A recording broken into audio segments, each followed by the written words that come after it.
Salt River traders are unhappy with the continuous citations given to them by law enforcement. They say this affects their means to make a living as they are unable to display their wares outside their shops. Ishmael Harris, formerly known as JP, says South African traders are struggling to make a living due to the economic state, and this proves to be their only way of making money. And all I can see in front of me is struggling South African business people that has got South African identity, licenses, pay their taxes, pays their rates, struggling that they cannot feed their families to make an income because the economy of this country has completely gone down. Now, what do we do to supplement that income? We obviously put some furniture outside to make the people, the many cars and the traffic jams available, that this is a furniture shop. And, oh, sir, can you tell me how much is that table? And then I give them a great price on the table, and the table is sold. Had the table been inside, the motorist just drives past. He didn't see the table. So we really need to come up with a solution where the city can restructure and look at this ridiculous bylaws of not putting your furniture on the pavement. Harris says law enforcement demands that they remove furniture from their sidewalks and still continues to give them 1,000 rand citations.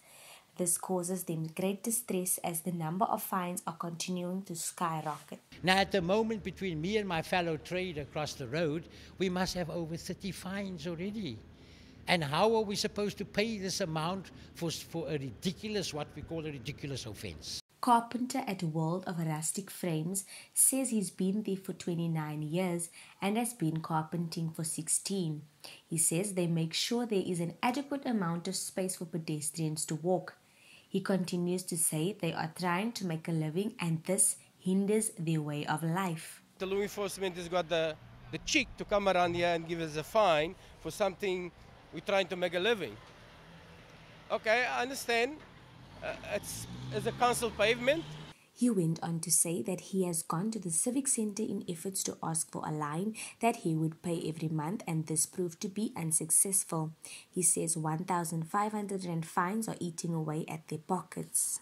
I went to the civic centre to ask him to give me a line so I can pay every month to use the pavement, and they say no, we don't give you the line because the pavement apparently is not wide enough. They come sometimes in the middle of the year, twice a month, 3 times a month, give us 1,500 rand fine.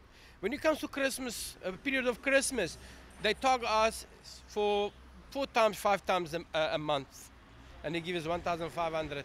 And that was, even a Saturday, I was opening the shop, I just put 2 things outside and they were standing waiting for me across the road, a lady. And I asked her, why you come straight to me while I'm opening the shop? Because I ever complain. Complaining, there was only 2 tables outside. And she gave me 1,500. That was the last year. Trader Gift Mahoney says this has greatly inconvenienced them as they have no way to make a sale if they do not show their products outside. He had this to say. It's affecting too much because for us to have a sale, we must put some stuff outside so that people, when they pass, they must see our stuff. They must see what is in. So if we can keep our stuff inside here, we can't even sell. You understand? And moreover, we don't sell through online. We do sell like the way we are. You understand?